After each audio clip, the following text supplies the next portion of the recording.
Penemuan negeri Sabah di Indonesia bermula dari tulisan Kiai Haji Fahmi Basya. Lahir di Padang 13 Februari 1952, Fahmi Basya adalah seorang penulis, peneliti, dosen, penceramah, bahkan seniman. Ketertarikannya pada matematika dan Al-Quran melahirkan buku Matematika Islam 1 yang pernah dinobatkan Dignas sebagai buku terbaik dan dibagikan ke 6.000 sekolah di Indonesia. Tahun 1984, berbekal mesin ketik dan rugos, terbitlah buku pertamanya berjudul 1 Million Phenomena, sejuta fenomena Al-Quran.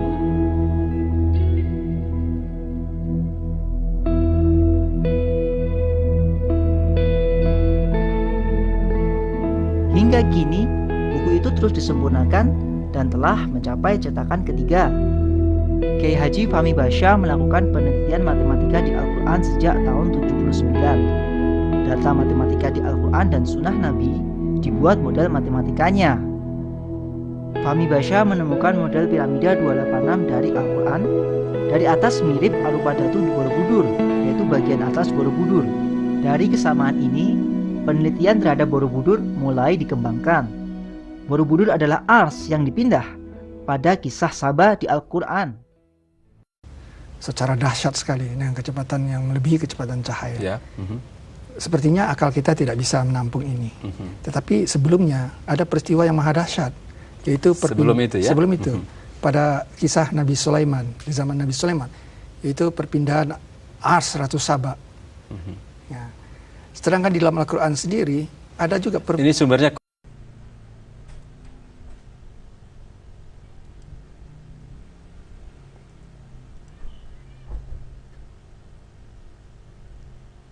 di dalam Al-Quran dikatakan Allah yang menciptakan 7 langit dan sebagian dari bumi seperti mereka.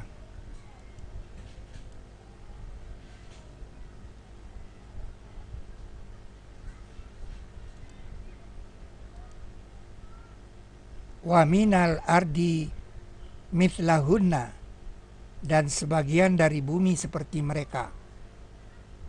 Jadi hanya sebagian dari bumi saja yang seperti mereka.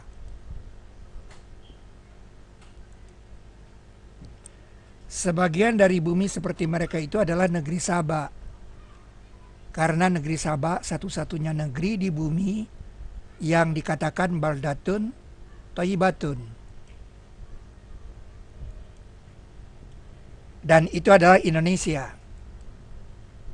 Indonesia, negeri Sabah.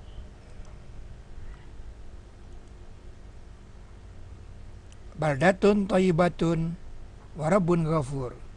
Negeri baik dan Rabb pengampun. Airnya berlimpahan, persediaan oksigennya tidak terbatas. Alamnya senantiasa diremajakan kembali oleh proses-proses organis. Dan negeri yang baik keluar tumbuh-tumbuhannya dengan izin pemeliharanya. Dan yang tidak baik tidak keluar melainkan dengan susah. Jadi di negeri yang tidak baik itu tumbuh-tumbuhannya tidak baik. Tumbuh-tumbuhan yang tidak baik itu adalah tumbuh-tumbuhan yang sedikit antioksidannya. Dan di negeri yang baik itu tumbuh-tumbuhannya banyak antioksidan karena dia terkena sinar matahari sepanjang tahun. Dan itu adalah ciri dari negeri yang berada di daerah tropik. Indonesia adalah negeri yang berada di daerah tropik.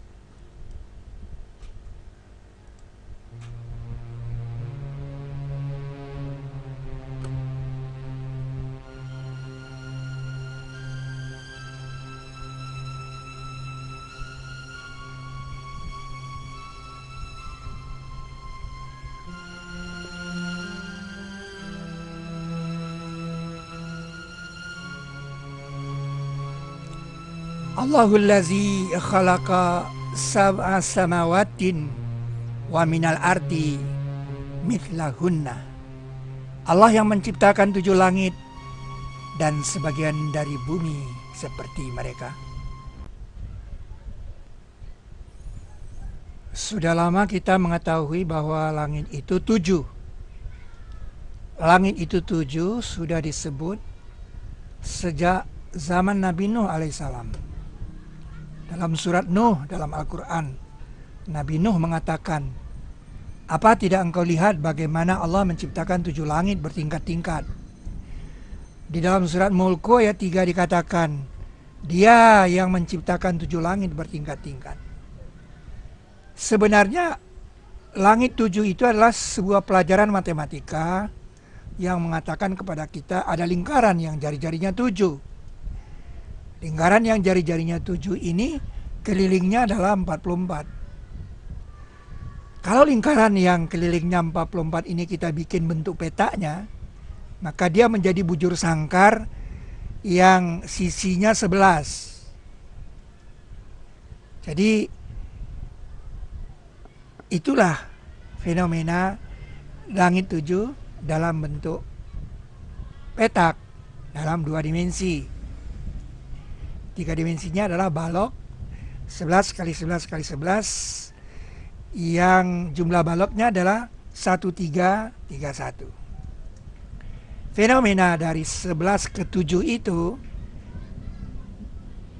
akan membuka rahasia fenomena arsnya atas air, seperti disebut pada surat ke-11 ayat 7.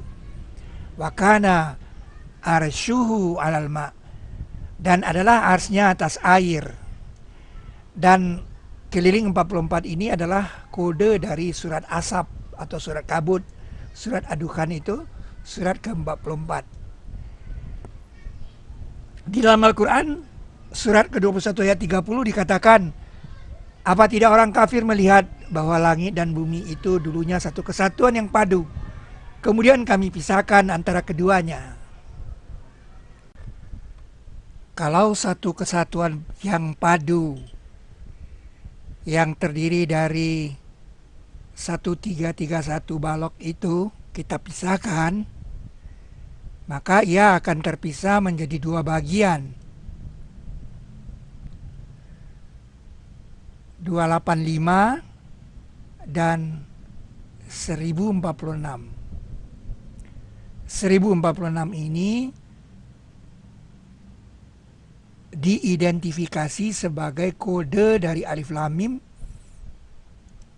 dalam daftar 6 surat yang dibuka dengan Alif Lam Mim. Jadi 1046 ini adalah himpunan Alif Lam Mim. Jika satu balok padanya diletakkan di atas piramida 286 ini, pastilah yang satu itu adalah Alif Lam Mim. Sisanya di atas adalah 1045, 1045. Dan ini adalah kode dari sudut air 104,5 derajat.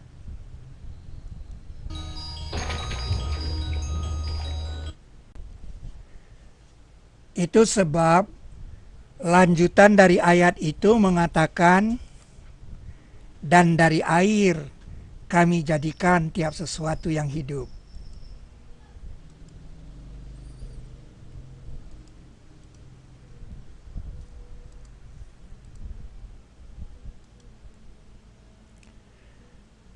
Dan bentuk payung ini disebut pada ayat selanjutnya. Dan kami telah menjadikan langit payung yang terpelihara, dan mereka dari ayat-ayatnya berpaling.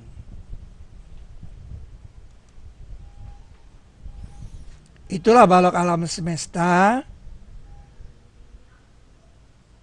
yang merupakan model dari satu kesatuan yang padu. Di tengah-tengah balok alam semesta itu ada satu balok yang disebut Suduril Alamin. Di dalam Al-Quran surah 29 ayat 10 dikatakan, bukankah Allah lebih mengetahui karakter apa-apa yang ada dalam Suduril Alamin?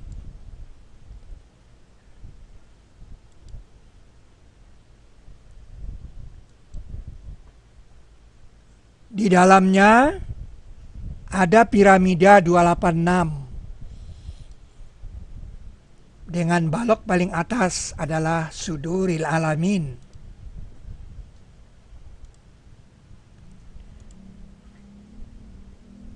Piramida 286 ini dibangun oleh balok-balok yang jumlahnya 286. Piramida 286 itu adalah duplikat bentuk balok dari surat Al-Baqarah yang ayatnya 286 dan ayat satunya adalah Alif Lam Mim.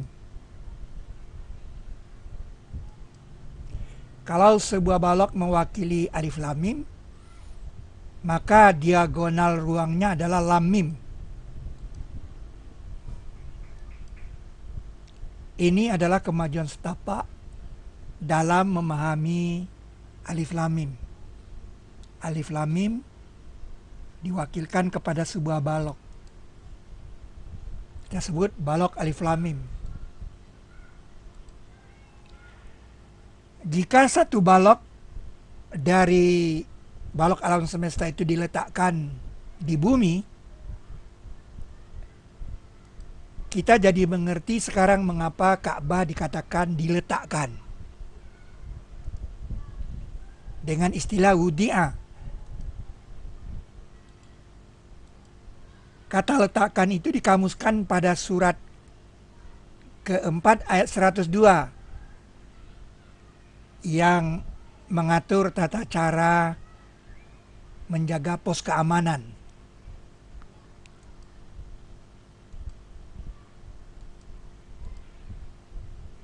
Jika balok 11 kali 11 kali 11 kurang 1 itu terbuat dari batu dan kita memahatnya untuk menjadi piramida 286, kita dapat melakukannya.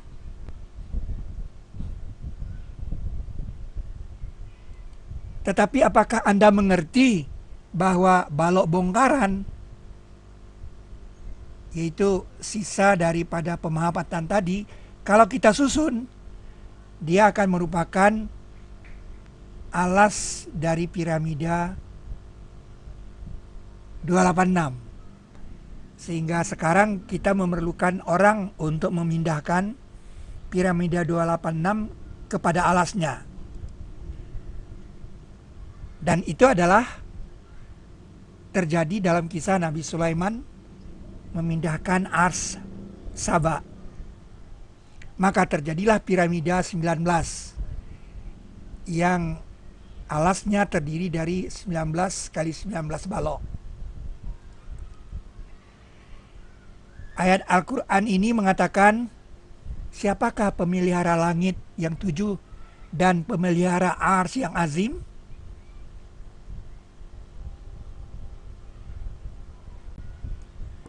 Jika piramida 19 itu ditambah 2 lantai lagi, kita bertanya, mengapa Kamadhatu itu 2 lantai? Kamadhatu itu adalah 2 lantai, lantai paling bawah dari Borobudur.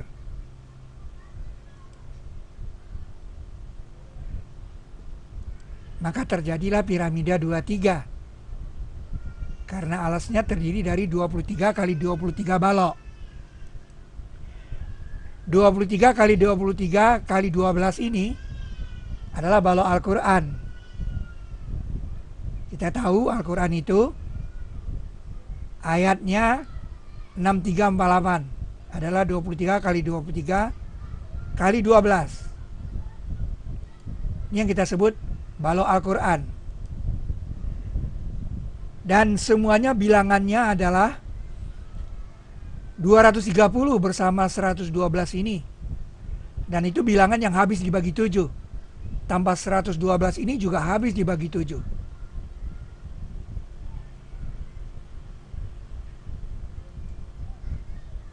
Di sini terlihat 2 lantai inilah yang menyebabkan dia menjadi balok Al-Quran. Sehingga sekarang kita bisa menjawab, mengapa kamar itu 2 lantai? Karena dia adalah sebuah piramida yang berada di dalam balok Al-Quran. Dan bahkan kita juga bisa menjawab mengapa di Arupadatu itu susunan stupanya 16, 24, dan 32. Itu bisa dijawab di sini. Baloknya 5 kuadrat, mukanya ini atasnya adalah 5 kali 4 kurang 4, itu 16. Ini 7 kuadrat, wajahnya di sini adalah 7 kali 4 kurang 4 adalah 24. Dan ini 9 kuadrat, wajahnya adalah 9 kali 4 kurang 4, itu 32. Jadi secara matematis, mengapa di Arupadatu itu tersusun bilangan 16, 24, dan 32? Bisa dijawab dengan piramida 23. Kita bisa lihat di sini. Wajah 16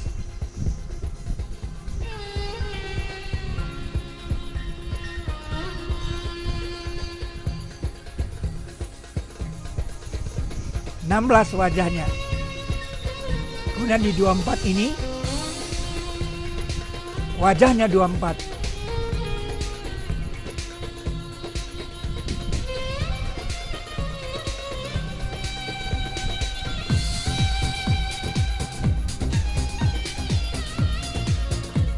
Dan di 32 ini wajahnya memang 32.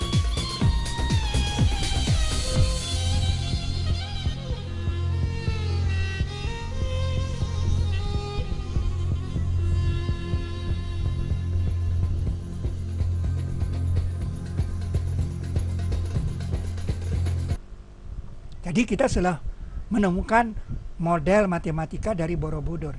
Itulah Borobudur versi Al-Quran. Pertanyaan ketiga yang perlu dijawab pada Arupadatu adalah, mengapa ada stupa yang terbuka dan ada yang kosong? Kalau kita berhitung dari sini,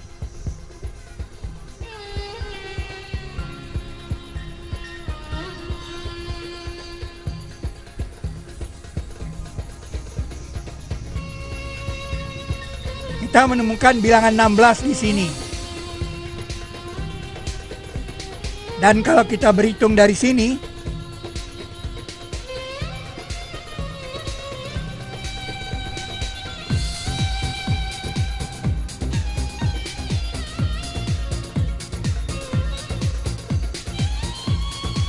ternyata orang yang membuat Arupadatu ini menandai bilangan 19 dengan terawang terbuka. Kalau 16 ini dilanjutkan ke sini dengan 17,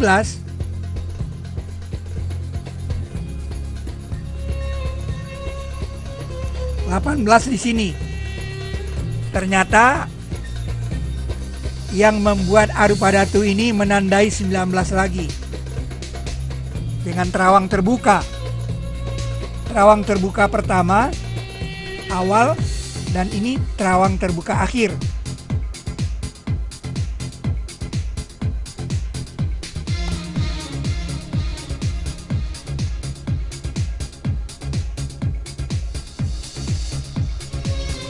Kalau kita melanjutkan 32 ini ke sini, jadi 33 di sini, 34 di sini.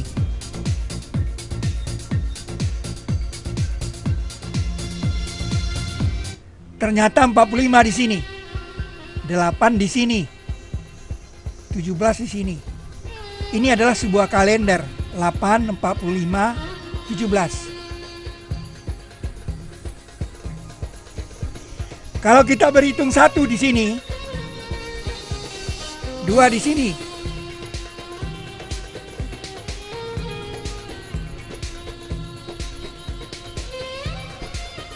Ternyata 14 itu kosong.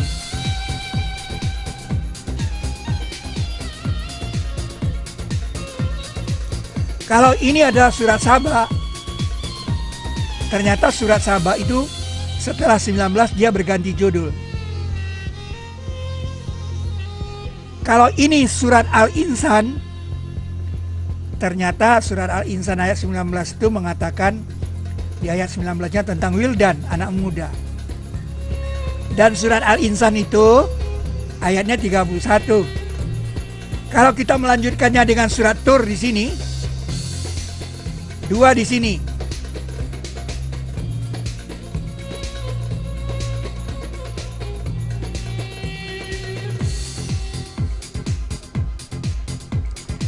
Ternyata stupa yang terbuka itu terawangnya jatuh di ayat 24 surat Tur. 19 ini isinya wildan. Surat Al-Insan ayat 19 artinya anak muda. Dan patungnya memang anak muda. Dan 14 ini surat Saba ayat 14 mengatakan Nabi Sulaiman runtuh. Nabi Sulaiman runtuh sehingga stupa ini kosong. Jadi Nabi Sulaiman di sini duduk karena tongkatnya pendek. Dia duduk dan tongkatnya dibakar rayap dan dia runtuh.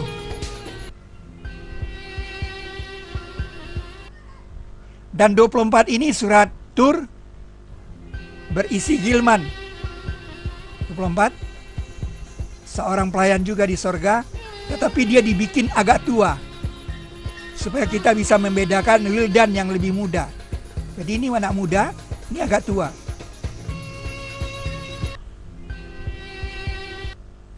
Jadi kita bisa menjawab mengapa terbuka dan mengapa kosong.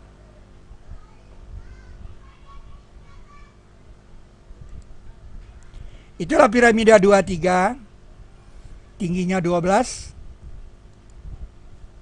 dan merupakan model dari sebuah bangunan yang disebut ars. Dalam Al-Quran, surat ke-23 ayat 86 dikatakan, siapakah pemelihara langit yang 7 dan pemelihara ars yang azim. Dikodekan di bilangan 23. Dan ayat yang mengatakan Ars-Saba itu ars yang azim juga disebut pada ayat 23.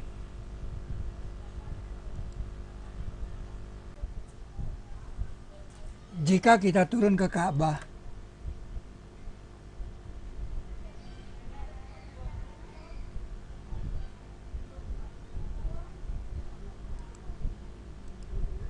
kita membuat garis dari rukun Syami ke Hajar Aswad. Garis itu kita perpanjang, kita teruskan.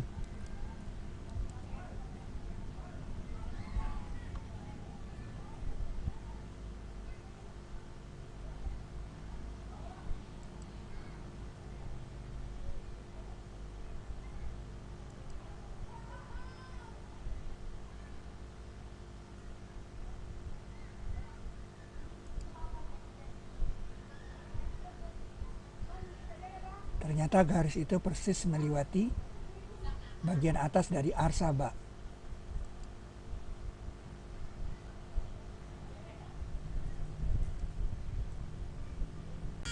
Bukti pertama, adanya bangunan yang dipindah dengan sangat cepat di Sabah. Meninggalkan bukti fisik seperti disebut dalam Al-Quran, seorang yang berilmu kitab mengatakan kepada Nabi Sulaiman, aku bisa datangkan dia kepadamu sebelum kembali kepadamu penglihatanmu.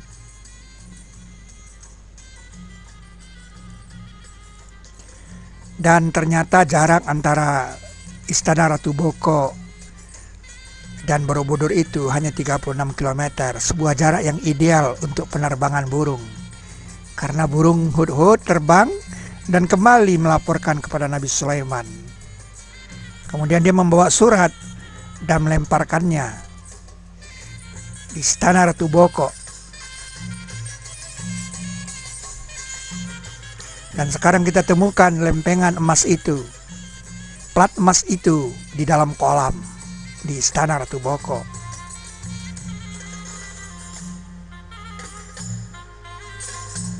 Kita masih bisa lihat tulisan Allah di lempengan ini. Itu alasan mengapa surat ini, tulisan ini dikatakan karim oleh Ratu Saba. Padahal surat itu berisi surat ancaman. Allah ta'lu alayya wa'tuni muslimin. Jangan berlaku sombong kepadaku dan datanglah kepadaku dengan menyerah diri. Isi surat itu. Kop surat itu Bismillahirrahmanirrahim. Dan Ratu Saba mengatakan, ya ayyuhal mala'u, ini ulkiya ilayya kitabun karim. Hai para mala, sesungguhnya telah dicampakkan kepadaku satu tulisan yang karim.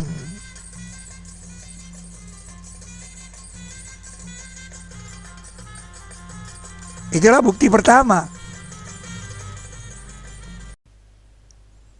Bukti kedua adalah ketika Arupadatu itu dipindah dari Istana Ratu Boko ke Borobudur, ternyata tersisa sebagian dari stupa ini. Jadi ada sebagian dari stupa ini yang tertinggal di Istana Ratu Boko. Ini menjadi bukti bahwa Arupadatu berasal dari sini. Stupa tertinggal di Istana Ratu Boko. Saudara, ini sepotong stupa yang ada di Arupadatu Borobudur yang tertinggal di sini. Ya. Ini bukti bahwa Arupadatu itu dipindah dari sini. Anda bisa lihat modelnya, ini adalah model dari stupa. Ya. Dan ini Anda bisa lihat di sekitar sini kosong, tidak ada bangunan apa-apa. Ini bukti bahwa Arupadatu dipindah dari sini. Anda bisa lihat, ini ada kembang, ya, kembangnya segi 6 ini. Nah, kembang segi 6 ini kita temukan juga di Arupadatu. Cuma yang di Arupadatu sudah meleleh, di sini tidak meleleh, saudara. Kalau dikatakan orang ini dimakan zaman, kenapa yang di sini tidak dimakan zaman? Ini bukti bahwa Arupadatu itu adalah batu yang pernah terbang melebihi kecepatan cahaya sehingga terjadi peluruhan. Anda bisa lihat ini masih tajam.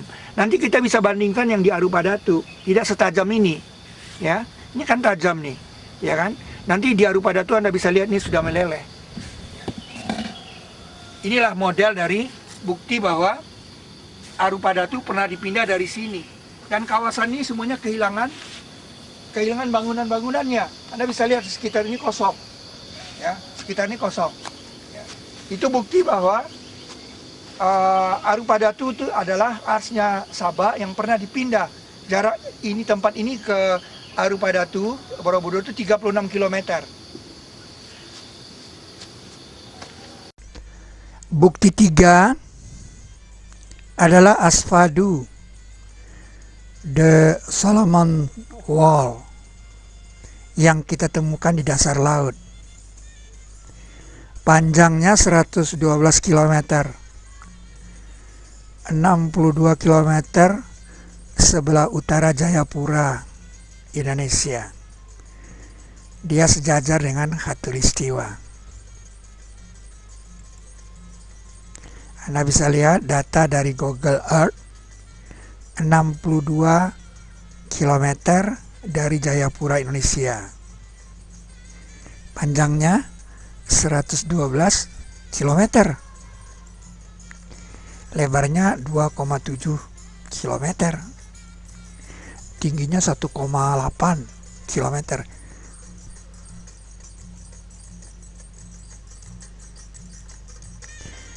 Dan mereka kerjakan untuknya apa-apa yang mereka kehendaki dari gedung-gedung yang tinggi.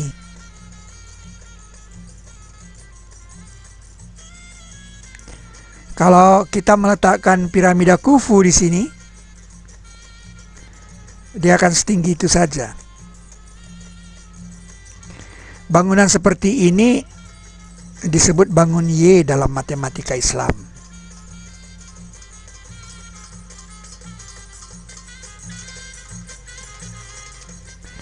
Ayat Qur'annya mengatakan, dan setan-setan setiap sebagai pembangun. Jadi setan-setan itu membangun, baru dia menyelam, dan penyelam, dan yang lain dibelenggu di dalam asfad.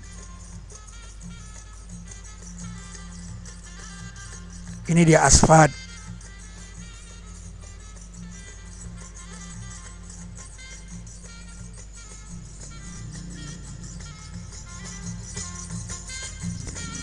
Dan sebagian dari setan-setan yang menyelam untuknya, maksudnya untuk Sulaiman, dan mereka kerjakan amalan selain itu, dan adalah kami kepada mereka menjaga. Jadi ketika mereka membangun itu dijaga. Pastilah bangunan yang sudah selesai itu juga dijaga.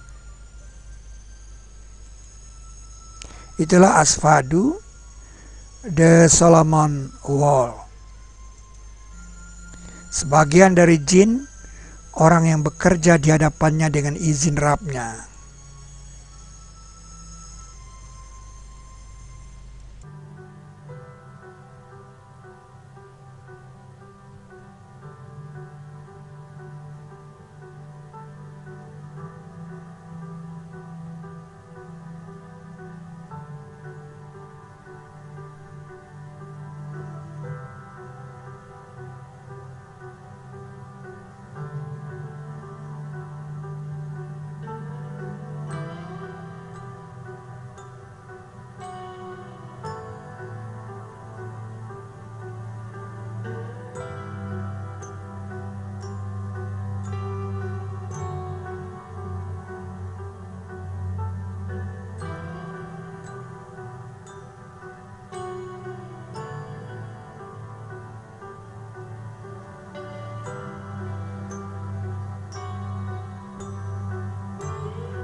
Bukti keempat yaitu bekas roda kendaraan selebar 13 km di dasar laut.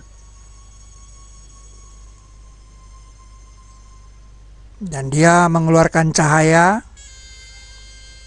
seperti mutiara,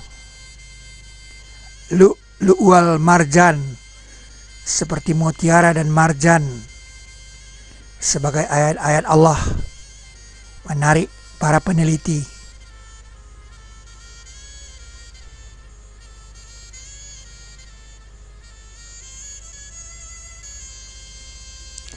Dan dia berasal dari lantai keempat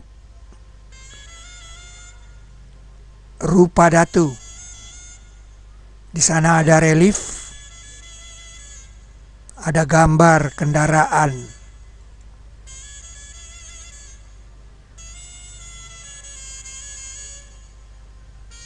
Kendaraan pengeruk di dasar laut.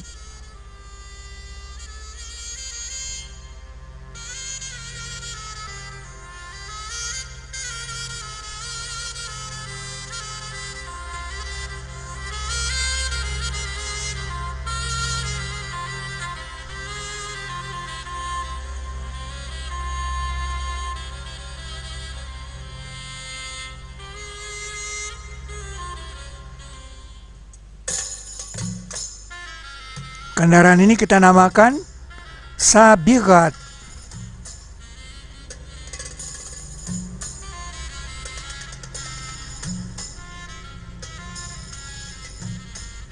Reliefnya ada di dinding Borobudur.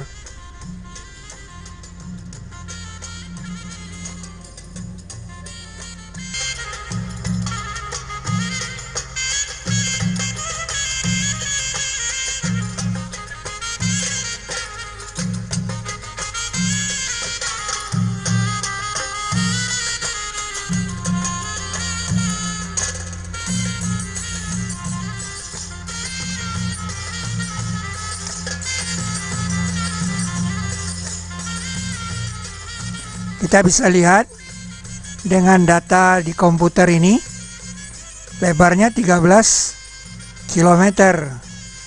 Sebuah kendaraan yang luar biasa besar.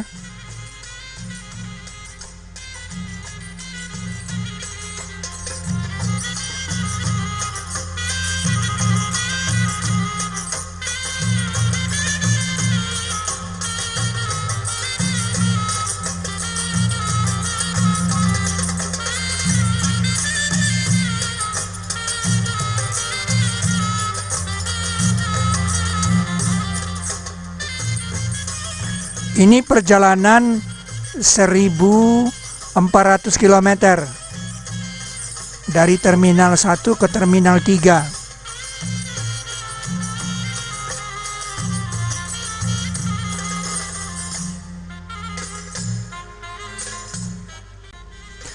Bukti kelima, tamasil dibuat dengan cara melunakkan batu sebagai karya jin.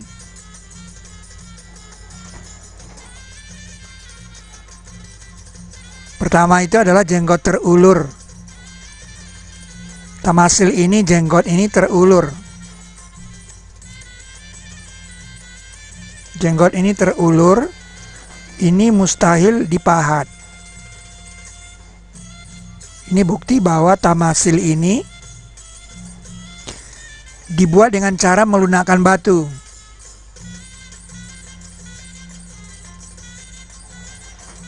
Tamasil jenggot terulur.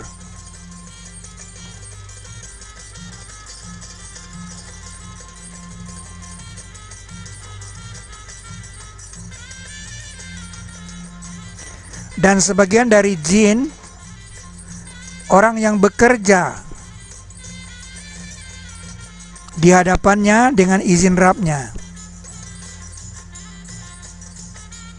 mereka kerjakan untuknya apa yang ia kehendaki dari gedung-gedung yang tinggi dan patung-patung, tamasil,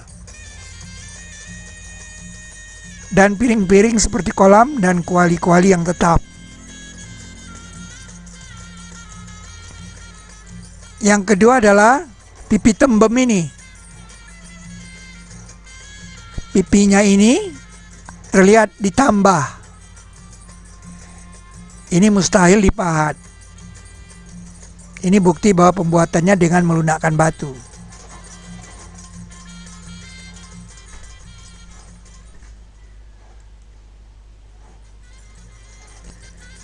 Kemudian berangkas, tempat menyimpan mutiara. Nah, kita lihat pintunya ini tidak dipahat, tapi ditekan dengan benda keras. Sambungan batunya itu di sini, di garis kuning ini. Ini bukti bahwa tamasil ini tidak dibuat dengan cara dipahat. Dan yang menarik, dia mempunyai kunci yang canggih, yang dibuka dengan ibu jari. Mungkin passwordnya adalah Bismillahirrahmanirrahim.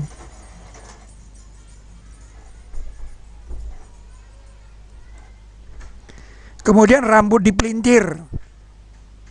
Anak kecil pun bisa tahu kalau rambut yang dipelintir ini tidak dipahat, tapi dibikin seperti mencetak kue semprot. Ya. Dipelintir seperti ini, seperti dicetak.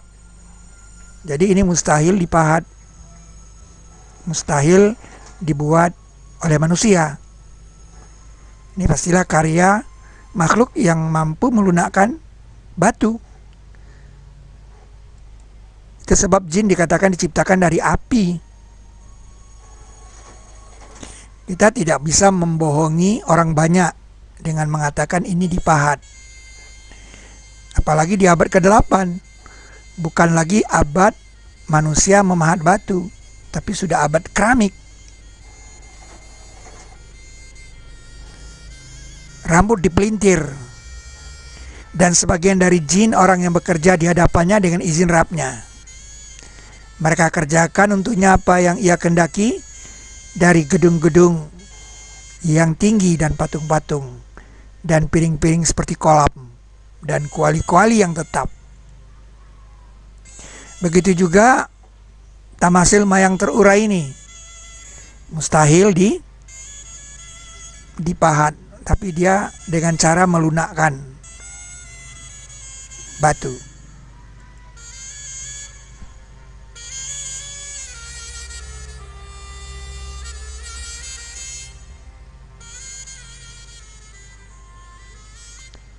Itu bukti kelima bahwa tamasil di Borobudur dibuat oleh jin dari tentara Nabi Sulaiman alaihissalam. Bukti keenam adalah tamasil berisi kisah-kisah yang ada di dalam Al-Quran maupun di dalam Alkitab, dan merupakan karya jin juga. Menyingsingkan kain. Kita lihat tangannya sedang memegang kain. Dan ini bukan bledru, tapi ini dari batu. Bukanlah karya dipahat, tapi dengan cara melunakkan batu. Ayat Al-Qur'annya mengatakan, maka ketika ia lihat dia, ia sangka kolam, dan ia singsingkan kain dari dua betisnya.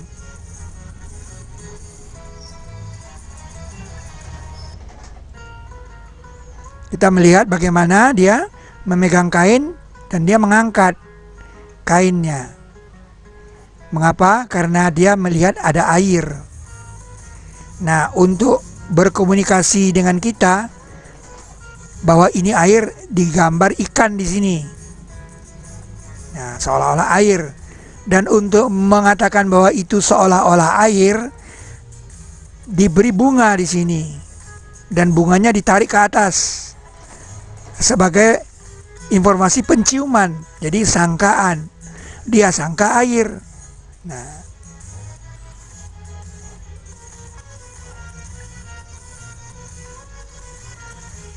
dia angkat kainnya. Seperti kolam dibuat ikan. Tangannya memegang kain. Dan ini merupakan karya terhebat di dunia, mengalahkan lukisan Mona Lisa. Karena Mona Lisa itu dibuat oleh manusia. Kalau ini dibuat oleh jin. Namanya Manohara.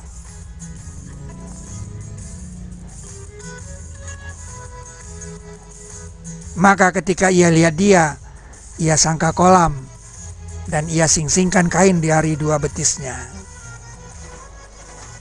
Dan sebagian dari jin, orang yang bekerja di hadapannya dengan izin Rabbnya, mereka kerjakan untuknya apa yang ia kendaki, dari gedung-gedung yang tinggi, dan patung-patung, dan piring-piring seperti kolam, dan kuali-kuali yang tetap. Yang kedua adalah tamasil kisah adalah orang yang dilemparkan ke laut dan kemudian ada ikan yang besar. Gambar ini adalah menceritakan tentang Nabi Yunus. Kisah Nabi Yunus. Dan kisah ini dikenal oleh orang-orang yang memegang Alkitab maupun yang memegang Al-Quran.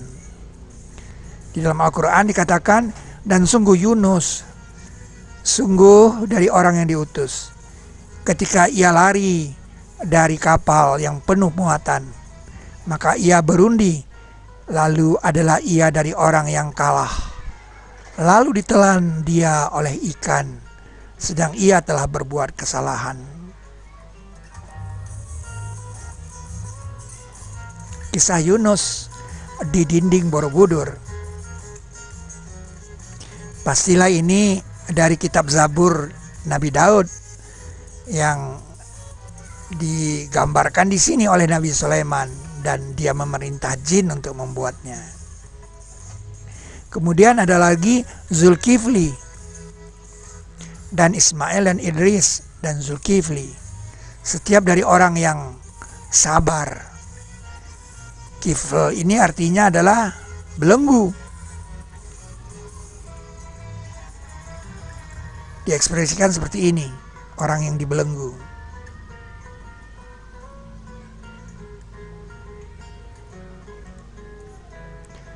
Dan Sulaiman mewarisi Daud, dan ia berkata, hai manusia, telah diajar kepada kami perkataan burung.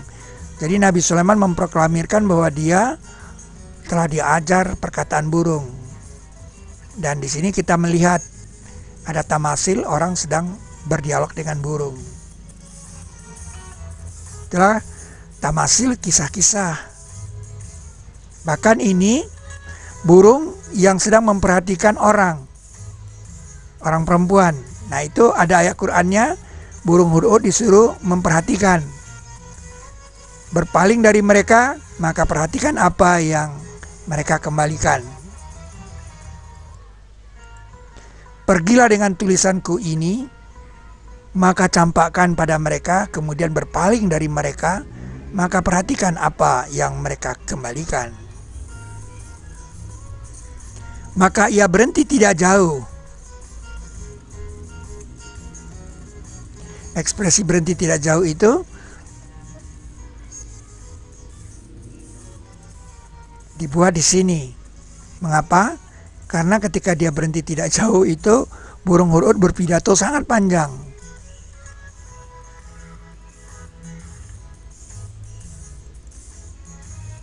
Famakasa ghaira ba'id. Maka ia berhenti tidak jauh. Fanzur maza yarji'un. Perhatikan apa yang mereka kembalikan. Ini bukti bahwa tamasil ini hanya Nabi Sulaiman yang tahu.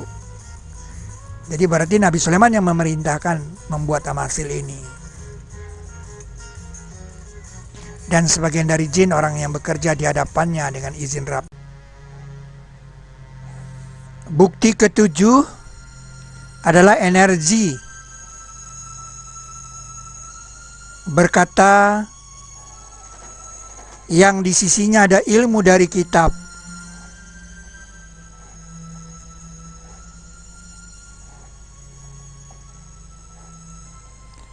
Aku bisa datangkan dia kepadamu sebelum kembali kepadamu penglihatanmu.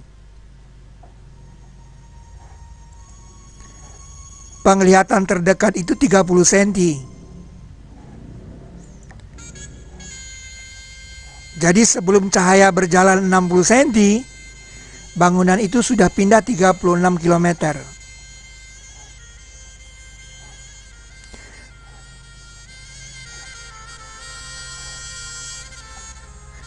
Sehingga kita bisa menghitung kecepatannya.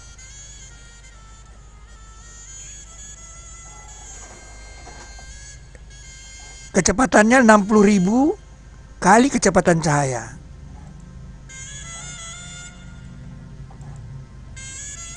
Aku bisa datangkan dia kepadamu sebelum kembali kepadamu penglihatanmu.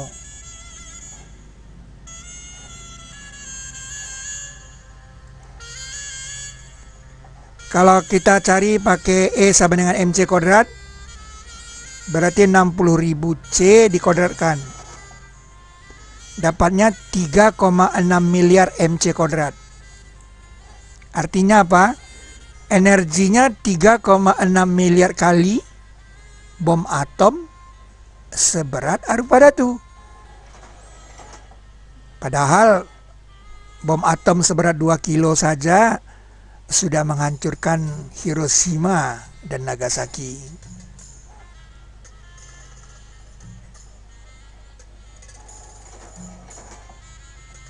Nah, luas bumi itu sekian.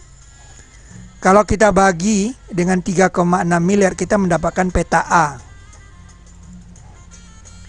142.000 meter persegi. Jadi sekarang kita bekerja di peta A saja, yang kehilangan energi sebesar MC kuadrat.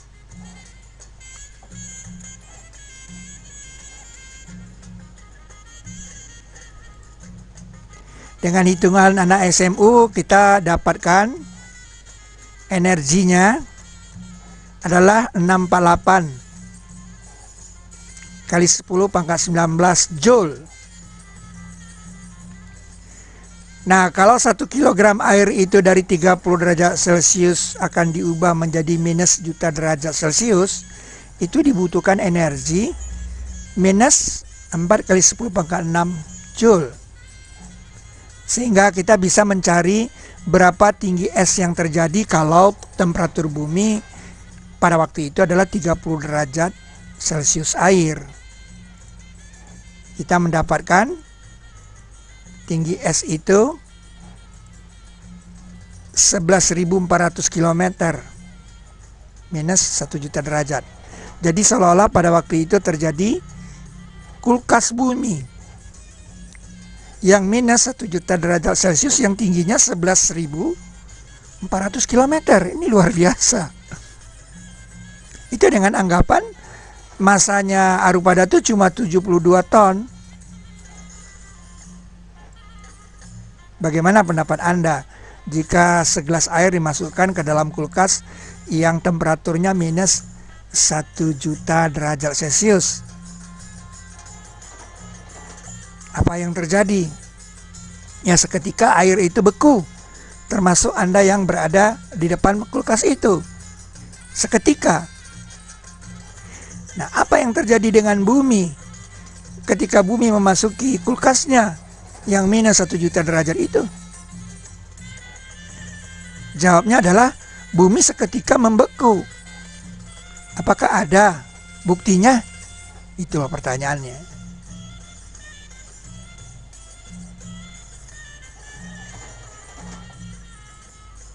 Nah, untuk menjawab itulah kita perlu ke Kilimanjaro.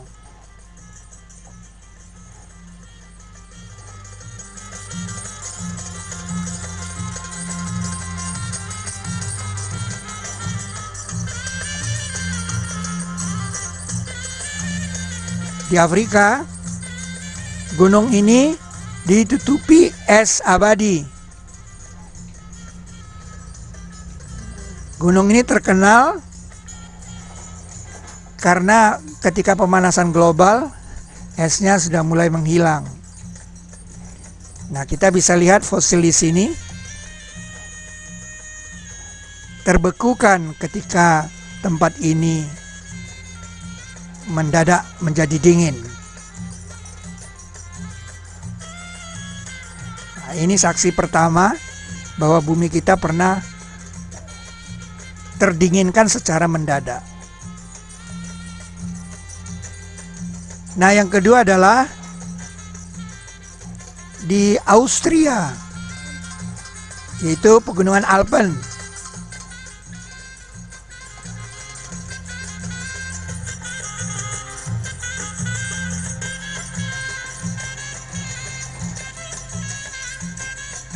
Di pegunungan Alpen ini tahun 1991 ditemukan manusia es, TZ. Dan dia terbekukan ketika dia masih berjalan di lereng bukit ini.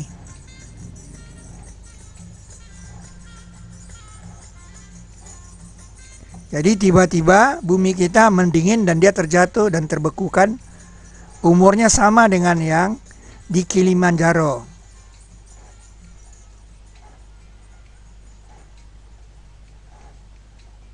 Itu di Alpen, Austria.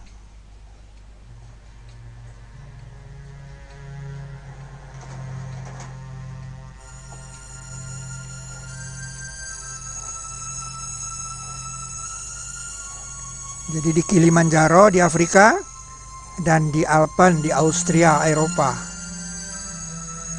Dua-duanya terdinginkan secara mendadak. Kemudian kita ke Amerika Selatan, ke Peru. Di Kulkaya Ice Cap terbesar di dunia. Ice cap terbesar di daerah tropik di dunia.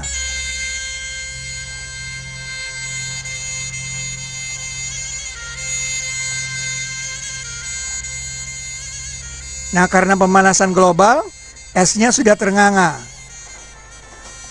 Nah, di sini ada bukti bahwa bumi kita memang terdinginkan secara cepat dari fosil tumbuh-tumbuhan ini.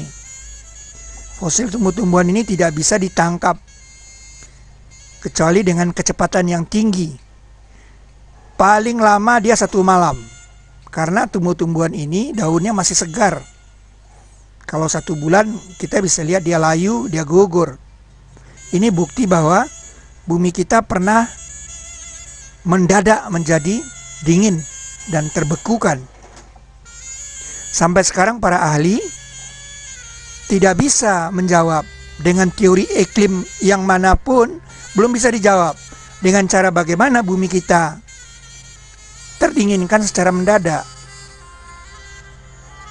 Siapa yang mencuri energi sebesar itu? Jawabnya adalah mereka harus datang ke Indonesia. Mereka harus datang ke Istana Ratu Boko.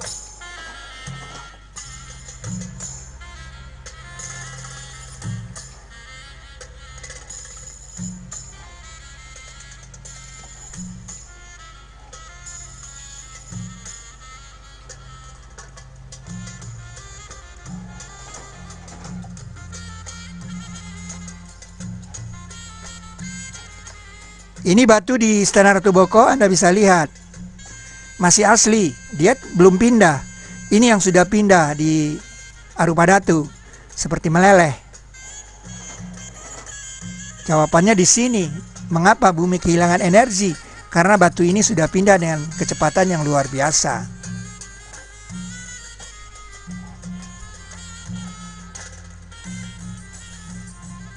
Maka itu Arupadatu bukan batu biasa.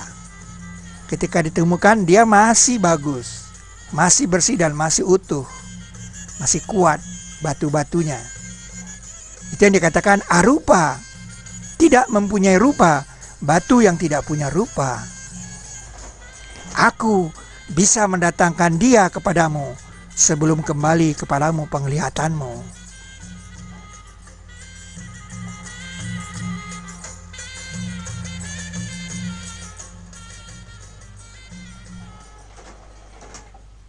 Nama Saba. Nama Saba ada 2 buah dalam Al-Quran. Pertama laporan burung hudhud, maka ia berhenti tidak jauh.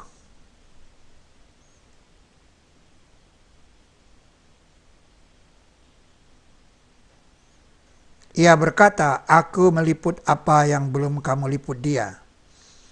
Dan aku datangkan kepadamu dari Saba kabar yang pasti. Burung sensitif dengan suara. Ketika burung itu terbang di atas suatu negeri, sebenarnya dia tidak tahu nama negeri itu. Jadi kata Saba berhubungan dengan kalimat selanjutnya. Jadi kata Saba itu berhubungan dengan kata mereka ini. Dan aku dapati dia dan kaumnya bersujud untuk matahari dari selain Allah. Jadi burung hudhud melihat ada sekelompok orang sedang melakukan upacara bersujud kepada matahari. Fenomena itulah yang dikatakan Saba. Jadi Saba bukan nama negeri, melainkan orang banyak, tempat berkumpul, tempat bertemu.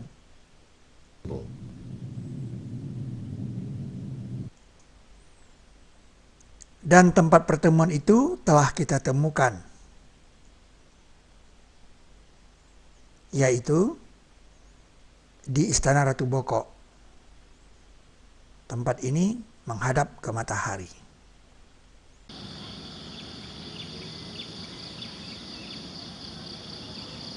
Nah, saudara, inilah tempat bersujud yang ditemukan oleh burung hudhud.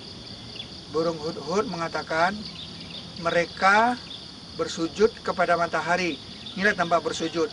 Tempat bersujud ini menghadap ke matahari terbit. Matahari terbit dari sana, dan tempat ini bukan tempat latihan karate. Tangganya di sana dan dia menghadap ke sana. Jadi matahari terbit dari sana. Burung hudhud melaporkan Aku dapati dia dan kaumnya bersujud kepada matahari selain dari kepada Allah.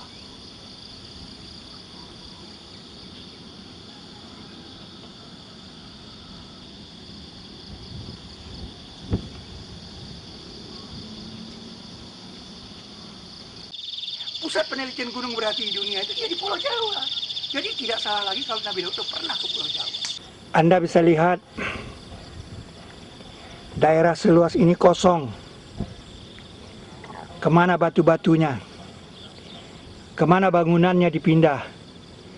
Siapa yang memindah? Dengan cara bagaimana bangunan di sini telah dipindahkan? Dicuri? Dibawa kemana? Areal seluas ini sudah kehilangan batu-batunya. Kemana dipindahkan? Anda lihat, yang tertinggal itu sedikit. Yang kecil ini, Kolil, disebut Sidrin Kolil. Semuanya sudah hilang. Ya, seluas ini hilang tanpa jejak. Tidak tahu kemana ini disembunyikan.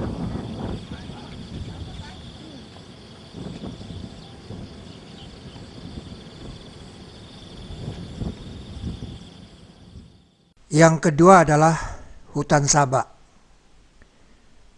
Dan sungguh adalah untuk Sabak pada tempat mereka ada ayat. Dua hutan sebelah kanan dan kiri.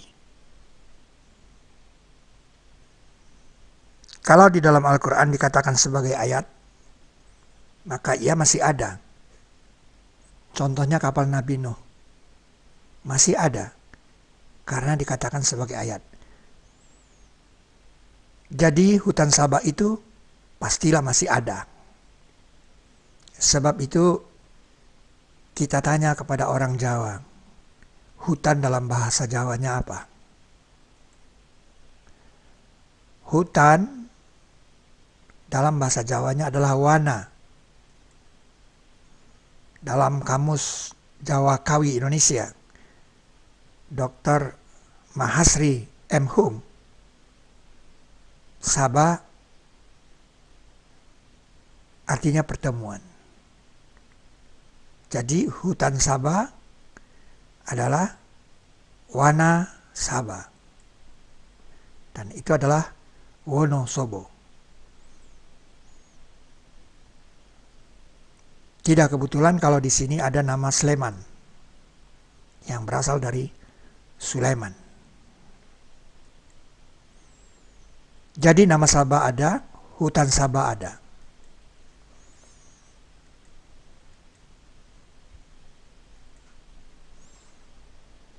Mengapa ada? Karena ia dijadikan buah mulut. Maka kami menjadikan mereka buah mulut.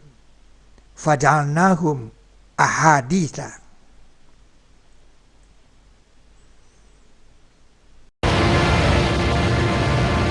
Maka kami kirim atas mereka banjir besar.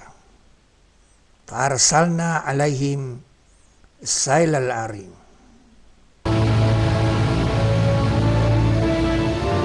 Bataskan padanya perjalanan. Waqaddarna fiha sair. Sehingga terbatas perjalanan darat mereka.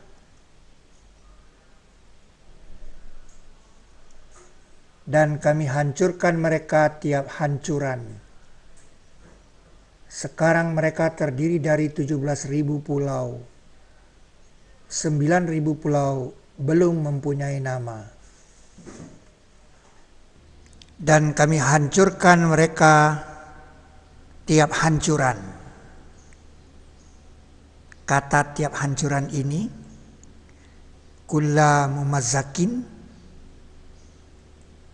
dikamuskan pada ayat ke-7 surat Sabak yang menggambarkan tulang-tulang yang berserakan.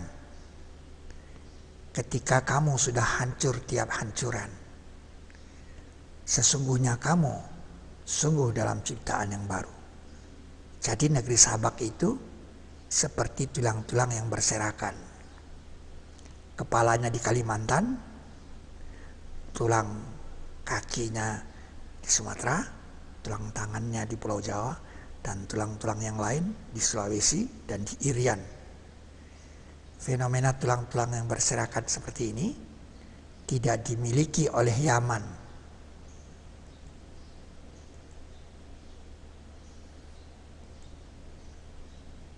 "17.000 pulau yang berserakan bagai tulang-tulang. Kami adalah tulang-tulang yang berserakan.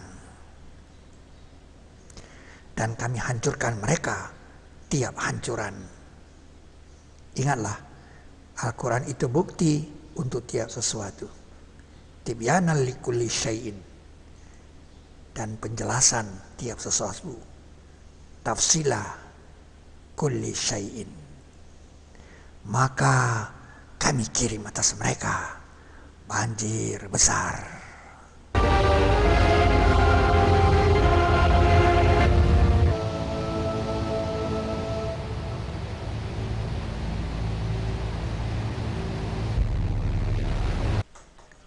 Sehingga terbatas perjalanan darat mereka.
pada jiwa yang memuji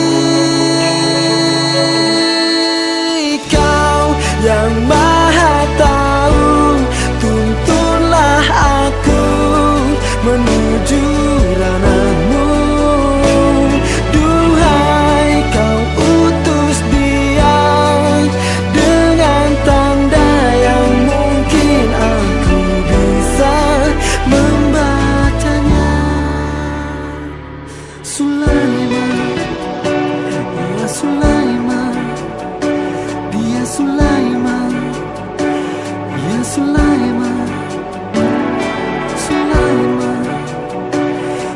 Rasulullah